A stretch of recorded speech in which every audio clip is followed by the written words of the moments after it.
What's up everyone, this is Sam from 64 Wheels, back more Diecast, and today we're going to be taking a look at two of Hot Wheels' latest RLC castings. First off, we have the 1959 Chevrolet Brookwood wagon. This thing looks absolutely incredible. Very excited to cover the details with this one with you. And then also we have the 1992 GMC Typhoon. So this is the second release of this truck. It looks absolutely awesome in this color. So let's go ahead and get into it. So you can see, as usual, I would unbox these, but I unboxed them. I didn't like how that video went because there were some hiccups in it. This car was really hard to get off the acrylic base. So I just decided to kind of restart and refilm it. So the first thing I want to talk about is Hot Wheels' new RLC packaging. So over the years, I've unboxed a bunch of RLC stuff, and I have a ton more I need to do. But one big complaint was the quality of how Hot Wheels packs the RLC cars. So before, they were just kind of in a box that looked like this. The top would fold open, and they would put these cars, whether it came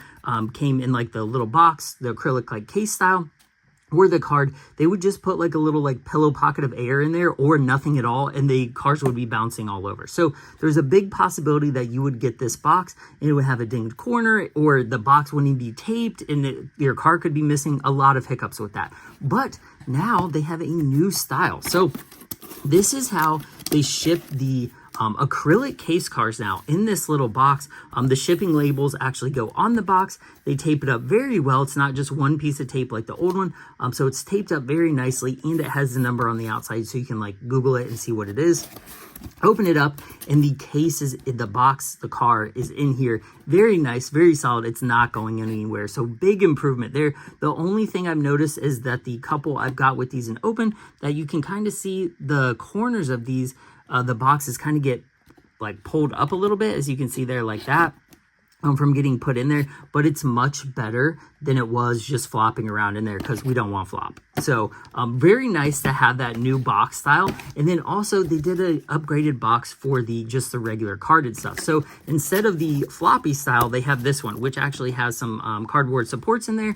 The card goes down in there, and it's wrapped up in an extra like layer of tissue paper to keep the card from actually like getting roughed up in there like that. So this is a big improvement. Shout out to Hot Wheels for actually improving something, because it's not a lot of times that they do that. So let's go ahead and look at the Brookwood first. So this is an acrylic case car.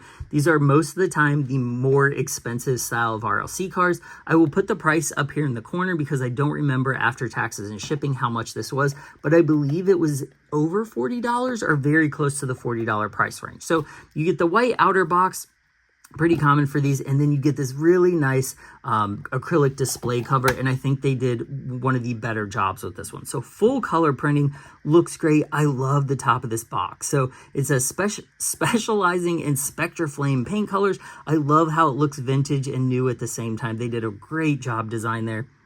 There's the actual car on the box, which is cool because then you can see the color. Like some of them, like the Lamborghinis on the outside of the box, it was hard to tell the color, but once you like open them up, it was a little bit better. So here is the details Hot Wheels wrote about the Chevy. As you can see, this is a ice blue Spectraflame car with some, and I will say that it notes the custom interior, and we'll look at that later. The little Redline Club logo, metal on metal, real riders. So they're very big at advertising their own brand here, which is cool because I think it actually brings a little bit more quality to the cover. And then we have the actual acrylic case itself. It's got the Chevy logo, the Brookwood.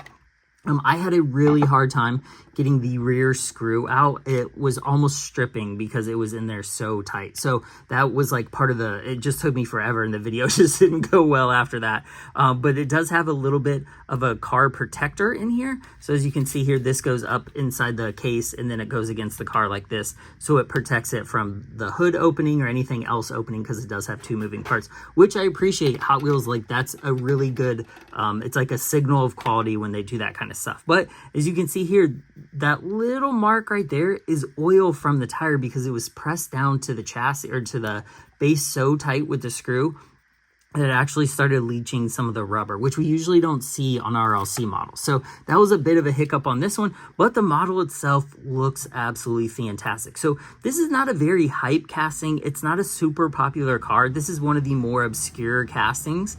This is not a car that most people have seen in real life, unless you go to like a Good Guys car show or like a 50s or almost like a classic car show that's like more themed to that. Like if you go to a Cars and Coffee, you probably won't see one of these. A Typhoon you might, but you're probably not going to see one of these, which is cool because I like also getting non-mainstream models from Hot Wheels. It just means that this casting probably won't sell out or be very popular or be very expensive down the road in terms of collectability and the price going up and those kind of things. But this ice blue paint looks amazing. The steel wheels with the white walls look great. It is a two-door wagon, so you can see there's no door line for the back door. And Hot Wheels said there's a custom interior, which they have painted the seats, dash, steering wheel in a baby blue color that matches some of the pinstripes, which looks great. I think that's very nice. And at this price point, I fully expect interior detail. I would actually argue that it needs more interior detail than just painted seats and stuff, especially at $40.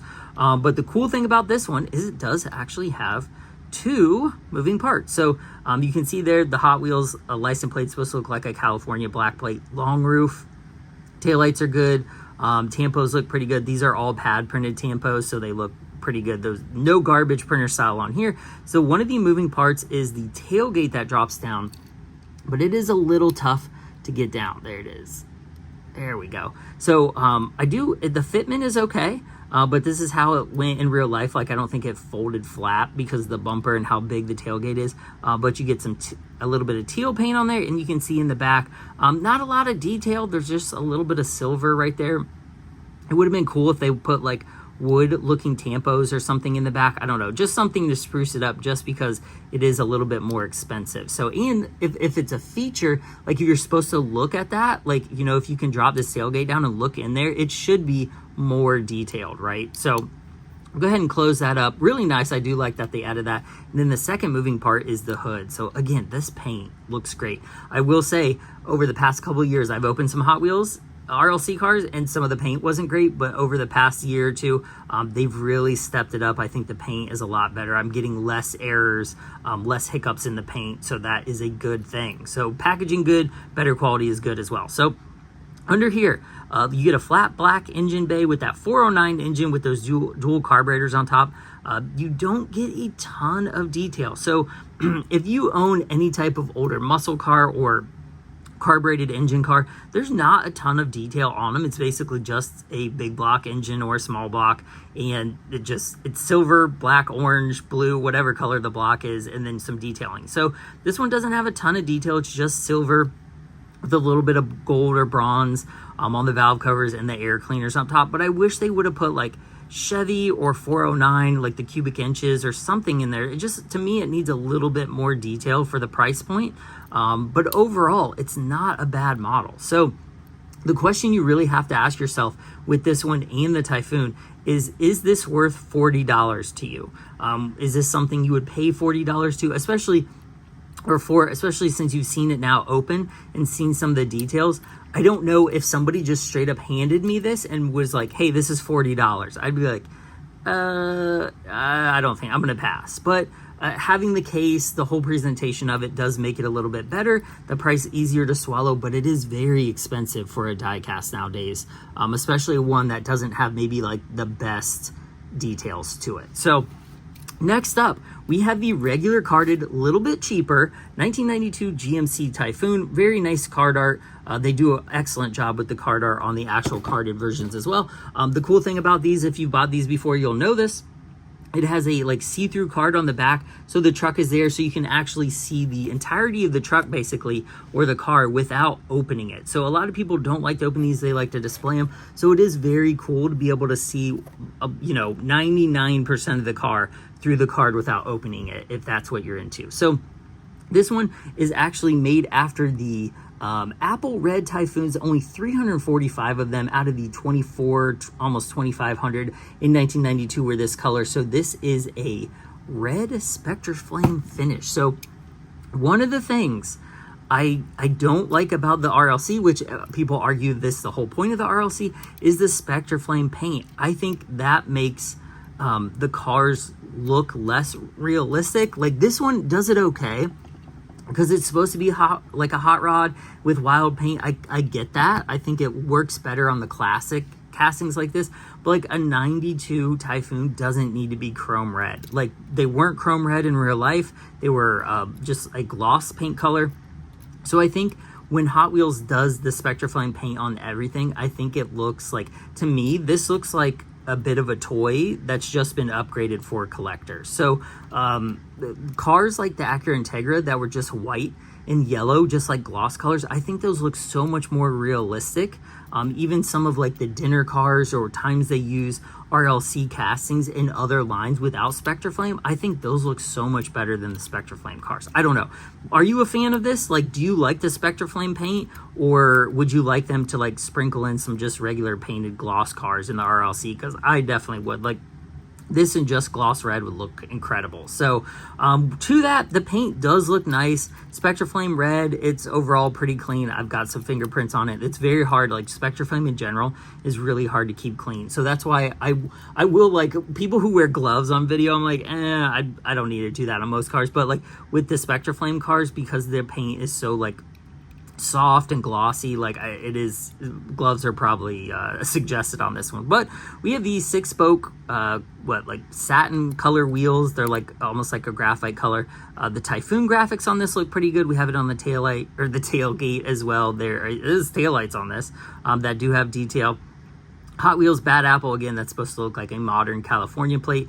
Doesn't look terrible. The taillights, I don't know, the black outline looks a little bit thick to me throughout the whole car. I don't know. Let me know what you think. This one, there is no detail on the interior at all. So they did a pretty realistic interior. Like, this looks like a Typhoon interior. The seats match, but there's no detail at all. Like, there's no color or anything. So again, at this price point, do you expect interior detail? I do. Again, this is probably close to $40 as well. I will put the price up there in the window or in the frame, just so you know how much it costs in general. But detail wise, like, I would like better wheels, a little bit, like, I would like no Spectraflame, better wheels, and better detailing for this price point. So up front, you have really nice pad printed headlights that look pretty realistic. The corner light on that one has a little bit of like where the paint is missing. This one is much better.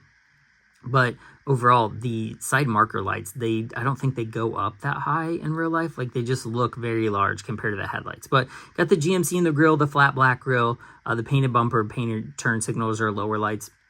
Looks pretty good. And the moving part on this is the hood. So this is how I more expected the Brookwood to be. A lot of detail on this. You have red, black, silver, and it might be hard to see, but right there, let's see if we can get that in there. It actually says Cyclone 4.3 Turbo on like what is probably like the intake cover. I don't think that's the valve gasket or the valve cover gaskets. They're kind of like hidden a little bit. But you get a lot of detail on this engine. And this is a cool engine, the 4.3 Turbo. It's very complex in real life. There's a lot of hoses. It's a more modern engine. There's just a lot of parts to it. So I would expect it to have more detail, but it does. So instead of interior detail on this one, I guess they just went with stuff under the hood, which is fine. But again, for this price point, I want the whole thing detailed. For $40, I better be getting all the details. So in comparison, let's grab a few other cars real quick. So this car right here, full details, full tampos. It looks crazy. It has nice wheels. It has extra parts in it as well. Right here, this was like $25. Now, it's not the same quality. It's not, it might not be full metal or have the collectability of a Hot Wheel, but in general, like, that's a great casting. Even this Inno 164, the Liberty Walk 308, this was like under the price point of this as well. So like when you start looking at the market, this GFCC, amazing Ferrari, the wheels on this, incredible. I'll have to open these at some point. But this was $50, I think, and it comes with like so much more detail than either of these cars for the same price. And also, I will pull this out. I may have referenced this before. This was $45 shipped, I think. This is incredible. The amount of detail on this car and just the accuracy to how realism, like the realism of the model in general is incredible. And it's just slightly over the price of these two. So like when you start comparing this, even with double parts, like which one do you think looks more like an adult collectible for $40? I'm definitely picking the Inno. Same thing here. to be this, the truck looks more collectible, more realistic than this model. So you have to ask yourself, especially when things are getting expensive in the market now, is this car worth the $40? And I, like, most of the time, again, if somebody just handed you this car and said, is this a $40 car? I go, no, this is a $10 car. Really? Like, this is a $10 car, or it's like a premium with moving parts and nice paint. It's $10 to $15. It's not a $40 car in my opinion. So while I bought it because I like them, I collect them, I don't know how long this business model right here is sustainable, especially when more stuff like this is hitting the market and collectors are starting to be a little more market savvy and seeing stuff like this and going, hey, I'd rather spend $40 on this than this Typhoon. So it is a question of you know, what does the future of RLC look like? And I think they're doing a great job with the Elite line, but the Elite line kind of has some garbage castings in it. Like, it's just like that Audi RS7, like, nobody cares about that car. Like, it's not even a good casting. Why did they make it? Like, you know what I'm saying? You're just kind of questioning some of Mattel's decisions at this point. But both of these, excellent castings. They look nice. I'm definitely not talking down on the releases because they do look good. I like them. I just don't think at the price point and where the market is now that these are the best buys on the market, basically. So if you like to collect them like I do, especially the certain ones like these, I both like these models. Definitely, you know, pick them up, support Hot Wheels. We do want to see Hot Wheels thrive because it's a brand we all love. But it is tough knowing what else is on the market, spending the big money for these. So let me know what you think of these in the comments. Did you buy either of these? What do you think the value point of the RLC is? Are you a fan of the Spectraflame paint for real? Let me know in the comments because I liked it. Like, it's important to gauge like where the collector's market is. Is it moving away from this stuff? I think it is. I think the market is going towards the more like super realistic Inno Tarmac Mini GT rather than these like kind of toyish chrome cars. I think it is. So I hope they exist in the future, but I think the market needs, like, Hot Wheels need to adjust to the market just a little bit more with some of these. So again, let me know what you think of these in the comments. I really appreciate you watching. Sam64 Wheels, like and subscribe. As always, hit the little bing bing bing notification bell so you get notified about, I think it's everything, like lives, regular videos, shorts, whatever. And I'm going to try to plan a live very soon. I've said that forever, but I have, like, I'm getting my area ready to try to go live and maybe do some unboxing of some Hoonigan cars or something that will be popular. Let me know what you guys think. What would you like to see unboxed live? Would you rather see some super premiums unboxed live, RLC cars? Let me know in the comments because I look forward to hearing from you guys. So appreciate you watching, and I'll see you guys in the next one. Bye.